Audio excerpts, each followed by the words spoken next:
Operation Kaveri के तहत Sudan में फंसे भारतीयों का तीसरा जत्था सऊदी अरब की जेहाद पहुंचा। तीसरे जत्थे में 135 भारतीय, अब तक कुल 534 भारतीयों को सुरक्षित सूडान से निकाला गया। पहले जत्थे में 278 लोगों को सुरक्षित लाया गया। नागरिकों को INS सुमेधा से जेदा लाया गया। माफिया अतीक अहमद के कार्यालय में खून के धब्बे मिले हैं। सूत्रों की माने तो 9 स्थानों पर इंसानी खून के धब्बे पाए गए। आज FSL रिपोर्ट आने वाली है। माफिया अतीक की बहन आयशा नूरी के सरेंडर एप्लीकेशन पर आज होगी सुनवाई। उमेशपाल हत्याकांड में आरोपी आयशा नूरी ने CGM कोर्ट में सरेंडर एप्लीकेशन दी है। शाइस्ता परवीन की तलाश लगातार हो रही है। कौशांबी के पास 2 गांवों में STF ने छापे मारे।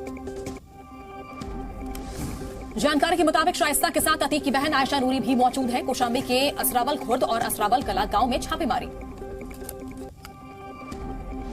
2 अप्रैल से 13 अप्रैल तक उड़ीसा में मौजूद था गुड्डू मुस्लिम। जानकारी के मुताबिक तकरीबन 12 दिन तक उड़ीसा में छिपा रहा गुड्डू मुस्लिम। जानकारी के मुताबिक उड़ीसा में कपड़ों से भरा अपना बैग फेंककर भागा गुड्डू मुस्लिम। गुड्डू मुस्लिम अकेला भागा, उसके साथ कोई नहीं। इनपुट के मुताबिक गुड्डू मुस्लिम के अब पैसे नहीं बचे हैं। पैसों के जुगाड़ में लगा हुआ है गुड्डू मुस्लिम। साध्वी प्राची ने अतीक और उसके परिवार पर साधा निशाना। साध्वी ने कहा अतीक का परिवार आतंकवादी गतिविधियों में था शामिल, आतंकियों से थे कनेक्शन। गुड्डू मुस्लिम के छत्तीसगढ़ में होने को लेकर बोले CM बघेल, कहा अगर STF को मदद चाहिए तो हम तैयार। अतीक हत्याकांड को लेकर अखिलेश का योगी सरकार पर निशाना। कहा यूपी में सिस्टम फेल, मर्डर के लिए सरकार जिम्मेदार। पंजाब के पूर्व CM प्रकाश सिंह बादल का निधन हो गया है। मोहाली के फोर्टिस अस्पताल में 95 साल की उम्र में प्रकाश सिंह बादल ने अंतिम सांस ली। शिरोमणि अकाली दल के वरिष्ठ नेता बादल कई दिनों से बीमार चल रहे थे। 27 अप्रैल को बादल गांव में उनका अंतिम संस्कार किया जाएगा। प्रधानमंत्री नरेंद्र मोदी ने प्रकाश सिंह बादल के निधन पर दुख जताया है। मोदी ने ट्वीट किया और उनको श्रद्धांजलि अर्पित की। कहा पंजाब और देश के विकास में बादल जी का योगदान काफी बड़ा। रक्षा मंत्री राजनाथ सिंह, गृह मंत्री अमित शाह, पंजाब के CM भगवंत मान और केजरीवाल सहित कई हस्तियों ने प्रकाश सिंह बादल के निधन पर दुख जताया है। आज सुबह प्रकाश सिंह बादल का पार्थिव शरीर पार्टी ऑफिस चंडीगढ़ में लाया जाएगा, जहां पर लोगों को दर्शन करवाए जाएंगे। प्रकाश सिंह बादल के निधन पर केंद्र सरकार ने 2 दिनों के राष्ट्रीय शोक की घोषणा की। प्रकाश सिंह बादल 5 बार पंजाब के मुख्यमंत्री रहे। प्रकाश सिंह बादल को 2015 में पद्म विभूषण से सम्मानित किया गया था। हरियाणा के CM मनोहर लाल ने प्रकाश सिंह बादल को श्रद्धांजलि दी। मोहाली के फोर्टिस अस्पताल में अर्पित किए श्रद्धा सुमन। यूपी के CM योगी ने प्रकाश सिंह बादल के निधन पर दुख जताया। योगी आदित्यनाथ ने CM ने कहा ईश्वर दिवंगत पुण्यात्मा को अपने परम धाम में स्थान दे। PM मोदी का दमन में भव्य रोड शो। सिलवासा में बोले आज देश में तुष्टीकरण पर नहीं संतुष्टीकरण पर दिया जा रहा बल। केरल के बाद दादर और नगर हवेली पहुंचे प्रधानमंत्री नरेंद्र मोदी। कई परियोजनाओं की दी सौगात। सिलवासा में मेडिकल इंस्टीट्यूट का उद्घाटन किया। आबकारी मामले में मनीष सिसोदिया की जमानत याचिका पर सुनवाई। दिल्ली हाईकोर्ट में होगी सुनवाई। समलैंगिक विवाह को कानूनी मान्यता देने की मांग वाली याचिकाओं पर आज सुनवाई होगी। याचिकाओं पर संविधान पीठ करेगी सुनवाई। दिल्ली में फिर कंझावला जैसा सड़क हादसा। कार सवार ने 300 मीटर तक रिक्शे वाले को घसीटा। प्रधानमंत्री नरेंद्र मोदी आज सौराष्ट्र तमिल संगम के समापन समारोह को संबोधित करेंगे। सुबह करीब 10:30 बजे वीडियो कॉन्फ्रेंसिंग के माध्यम से संबोधन का कार्यक्रम रहेगा। रामलला की मूर्ति बनाने का काम शुरू। कर्नाटक के मैसूर से लाई गई शिलाओं पर काम शुरू हुआ। कर्नाटक सरकार ने 4% मुस्लिम कोटा खत्म करने का समर्थन किया। कहा आरक्षण धर्म के आधार पर नहीं हो सकता। LAC पर तनाव के बीच SCO के लिए भारत जाएंगे चीन के रक्षा मंत्री। 27 से 28 अप्रैल को गोवा में SCO समिट। राम मंदिर पर CM भूपेश बघेल का बड़ा बयान आया सामने। कहा बीजेपी के नहीं सुप्रीम कोर्ट के आदेश से हो रहा है निर्माण। राजस्थान के मुख्यमंत्री अशोक गहलोत ने महंगाई राहत शिविर का निरीक्षण किया। राजधानी जयपुर में निरीक्षण किया। मानहानि केस में राहुल गांधी ने किया गुजरात हाईकोर्ट का रुख। निचली अदालत के फैसले को चुनौती दी है।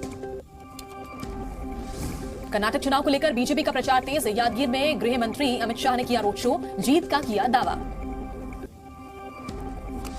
कर्नाटक के बागलकोट में बोले गृह मंत्री अमित शाह बीजेपी ही कर सकती विकास। कांग्रेस की सरकार बनी तो विकास की रफ्तार में लग जाएगी रिवर्स गियर। लखनऊ दौरे पर त्रिपुरा के CM माणिक साहा। मुख्यमंत्री आवास पर CM योगी से की मुलाकात। महाराष्ट्र में सियासी हलचल तेज है। धाराशिव में एनसीपी नेता अजीत पवार को भावी सीएम बताते हुए पोस्टर्स लगे। पैरोल खत्म होने के बाद आज बिहार के पूर्व सांसद आनंद मोहन वापस जेल जाएंगे। बीजेपी ने बिहार सरकार पर उठाया सवाल। आज दिल्ली मेयर का चुनाव होगा। सुबह 11 बजे सदन की कार्रवाई शुरू हो जाएगी। दिल्ली में पिछले 24 घंटों में कोरोना के 1095 नए मामले आए सामने। एक की हुई मौत। पॉजिटिविटी रेट 22.74% दर्ज। उत्तरी दिनाजपुर में नाबालिग से दुष्कर्म और हत्या के मामले में आरोपियों के खिलाफ प्रदर्शन। कड़ी सजा की मांग को लेकर प्रदर्शनकारियों ने किया आगजनी। राजस्थान में जेडीए ने की बुलडोजर कार्रवाई। जोधपुर में सरकारी जमीन पर बने अतिक्रमण को हटाया। अलीगढ़ में ऑपरेशन नकेल के तहत पुलिस की कार्रवाई। एमएलए के नाम के फेक स्टिकर्स लगे हुए 2 कारों को सीज कर दिया। सीएम योगी को धमकी देने वाला शख्स गिरफ्तार। आरोपी ने 112 पर मैसेज कर सीएम योगी की जान को मारने की धमकी दी थी। बीबीसी डॉक्यूमेंट्री स्क्रीनिंग के आरोप में डीयू से निष्कासित लोकेश चुग की याचिका पर हाईकोर्ट में होगी सुनवाई। डीयू ने कहा, बिना इजाजत स्क्रीनिंग में हिस्सा लेना अनुशासनहीनता होती है। सिरसा दौरे पर हरियाणा के डिप्टी सीएम दुष्यंत चौटाला। व्यापारियों से मुलाकात कर जरूरतों और समस्याओं के बारे में चर्चा की। शहर में कमर्शियल पार्किंग सुविधाओं की मांग। लद्दाख में ईद के मौके पर महिलाओं ने पूरे गांव की सफाई कर पेश की मिसाल। महिलाओं ने एक साथ मिलकर लगाए स्वच्छता के नारे। यूपी मदरसा बोर्ड की परीक्षाओं का हुआ ऐलान। 17 से 24 मई तक होंगी मदरसा बोर्ड की परीक्षाएं। श्रीनगर के ट्यूलिप गार्डन में बनाया गया रिकॉर्ड। इस साल 1 महीने में यहां पर कई सैलानियों ने ट्यूलिप गार्डन की सैर की है।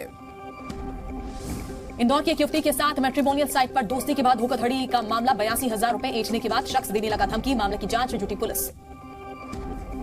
छपरा में नशे में धुत कार सवार 5 लोगों ने चेकिंग के दौरान उत्पाद विभाग के साथ मारपीट की। सभी आरोपी गिरफ्तार। भागलपुर में शॉर्ट सर्किट से घरों में लगी भीषण आग। ग्रामीणों की मदद से फायर ब्रिगेड ने आग पर पाया काबू। खूंटी के टूरिस्ट प्लेस रिमिक्स फॉल में डूबने से 2 की मौत। हॉस्टल में रहकर पढ़ाई करते थे दोनों युवक। मुजफ्फरपुर में एक ही पेट्रोल पंप पर चौथी बार लूट का मामला। करीब 3 लाख का डीजल और कैश लूट ले गए चोर। टोंक में मुर्गी चोरी के आरोप में पेड़ से बांधकर शख्स की बेरहमी से पिटाई। पीड़ित के परिवार वालों ने आरोपियों के खिलाफ कड़ी कार्रवाई करने की मांग की। बाराबंकी में मोल भाव करने पर दुकानदार ने ग्राहक को जमकर पीटा। आक्रोशित लोगों ने किया जमकर हंगामा। पुलिस ने मौके पर पहुंचकर मामले को शांत किया। तो रामनगर में कॉर्बेट टाइगर रिजर्व मुख्यालय में शॉर्ट सर्किट से धमाके के बाद आग लगी। धार में शादी समारोह के दौरान मुंह में रॉकेट जलाने के दौरान बड़ा हादसा। अचानक रॉकेट ब्लास्ट होने से युवक की मौके पर मौत। आगरा में दबंगों ने ऑटो चालक की लाठी डंडों से पीट कर उसको अधमरा कर दिया। ऑटो चालक की हालत काफी नाजुक है। रायबरेली में जर्जर दीवार गिरने में बड़ा हादसा। मलबे में दबने से 4 लोग गंभीर रूप से हुए घायल। लखनऊ में बाटी चोखा बेचने वाले युवक को पुलिस ने जमकर पीटा। पैसे मांगने पर पुलिस ने की पिटाई। दतिया में ज्वेलरी की दुकान से 5 महिलाओं ने करीब 4 लाख रुपए के जेवरातों की चोरी की। सीसीटीवी में रिकॉर्ड हुई घटना। रोहतक में 3 साल पुराना सेकंड हैंड एसी बताकर व्यापारी ने बेचा 14 साल पुराना एसी। पैसे मांगने पर व्यापारी के साथी ने पीड़ित पर पिस्तौल तानकर धमका दिया।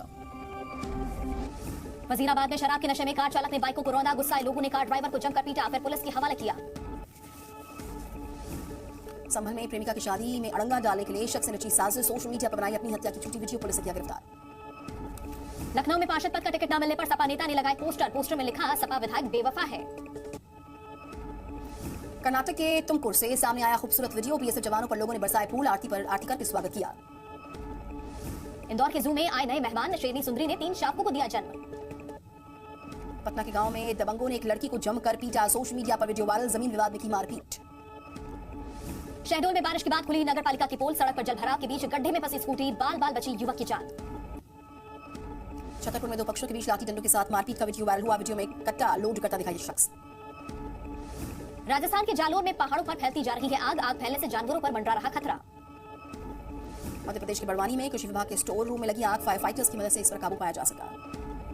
ग्रेटर नोएडा के दादरी टोल प्लाजा पर मारपीट। टोल कर्मियों ने स्थानीय लोगों को दौड़ा कर पीटा। सीसीटीवी में कैद हुई वारदात। सूडान में गृहयुद्ध के बाद ब्रिटेन ने अपने नागरिकों के लिए शुरू किया rescue operation. PM Rishi Sunak ने हालातों का जायजा लिया। सिप्रस के ब्रिटिश बेस पर रेस्क्यू ऑपरेशन को लेकर की गई तैयारी। आरएएफ विंग कमांडर ने कहा, सूडान की मौजूदा हालातों ने रेस्क्यू को चुनौती भरा बना दिया है। सूडान में जारी गृहयुद्ध के बीचों बीच कई देशों का रेस्क्यू ऑपरेशन जो है वो जारी है। फ्रांस जर्मनी ने बताया कि अब तक अलग-अलग देशों के 500 लोगों को कर चुके हैं रेस्क्यू। सूडान में लगातार बिगड़ रहे हालात। गृहयुद्ध में 427 लोगों की मौत। 3700 से ज्यादा लोग घायल। सूडान से इटली पहुंचे लोगों ने दी सूडान के हालात की जानकारी। खार्तूम में हुई तबाही के बारे में बताया उनको। केन्या ने सूडान में अपने नागरिकों को किया रेस्क्यू। केन्या सुरक्षित पहुंचे लोग। नैरोबी में हुई लैंडिंग। इटली के वेनिस में बोकलो फेस्टिवल मनाने के लिए जुटे कई सारे लोग, छातों के साथ लोगों ने बनाई गुलाब की आकृति। स्लोवेनिया में किसानों ने सरकार के खिलाफ किया प्रदर्शन, पर्यावरण और टैक्स रेट में सुधार की मांग को लेकर किसानों ने निकाली ट्रैक्टर रैली। लीबिया में 2 बोट डूबने से बड़ा हादसा, 57 लोगों की डूबकर मौत। मेटल कंपनी ने डाउन सिंड्रोम वाली पहली बारबी का किया डेब्यू। कंपनी ने बताया कि इसका फ्रेम अन्य बारबी की तुलना में छोटा और धड़ लंबा है। अमेरिका के राष्ट्रपति जो बाइडेन का ऐलान, 2024 का राष्ट्रपति चुनाव लड़ेंगे बाइडेन। उपराष्ट्रपति कमला हैरिस भी दोबारा लड़ेंगी चुनाव। मैक्सिको के राष्ट्रपति एंड्रेस मैनुएल लोपेज तीसरी बार कोरोना संक्रमित, राष्ट्रपति ने कामकाज से बनाई दूरी। बेल्जियम में हो रहे समिट में यूरोपीय देशों ने उत्तरी सागर को ग्रीन पावर इंजन में बदलने का रखा लक्ष्य, कई परियोजनाओं पर हुए अहम फैसले। फ्रांस में रूस के मंत्री की पत्नी के घर के बाहर प्रदर्शन, स्वेटलाना पर लगा है भ्रष्टाचार का आरोप, लोगों ने की संपत्ति जब्त करने की मांग। फ्रांस में हाईवे प्रोजेक्ट का विरोध, सड़क पर निकलकर लोगों ने किया प्रदर्शन, सरकार के खिलाफ जमकर नारेबाजी। आर्मेनिया में लोगों ने हाथ में मशाल लेकर निकाला जुलूस, तुर्की में हुए नरसंहार की बरसी पर निकाला मार्च, नरसंहार में 15 लाख लोगों की हुई थी मौत। हैती में 10 लोगों की पीट कर हत्या, लोगों का फूटा गुस्सा, सड़कों पर आगजनी। गुजरात की मुंबई पर पहली जीत, गुजरात टाइटंस ने मुंबई इंडियंस को 55 रन से हराया। गुजरात की मौजूदा सीजन की 5वीं जीत है। इस जीत के बाद गुजरात टीम पॉइंट्स टैली में दूसरे पायदान पर। मुंबई ने चौथा मुकाबला गंवाया है, पॉइंट्स टेबल में मुंबई 7वें नंबर पर है। मुंबई इंडियंस से टॉस जीता, मुंबई के कैप्टन रोहित शर्मा ने टॉस जीतकर बॉलिंग करने का फैसला किया। गुजरात ने पहले बल्लेबाजी करते हुए 20 ओवर में 6 विकेट पर 207 रन बनाए। जवाब में मुंबई की धीमी रही बल्लेबाजी, मुंबई 20 ओवर में 9 विकेट पर 152 रन बना पाई। आज बेंगलुरु और कोलकाता के बीच मैच खेला जाएगा। शाम 7:30 बजे से बेंगलुरु के एम चिन्नास्वामी स्टेडियम में खेला जाएगा मुकाबला। Harry Potter fame Daniel Radcliffe बने पिता, सोशल मीडिया पर फैंस ने दी उनको बधाई। पंजाब किंग्स के कैप्टन शिखर धवन के साथ नजर आए बॉलीवुड एक्टर शाहिद कपूर, तस्वीर सोशल मीडिया पर वायरल।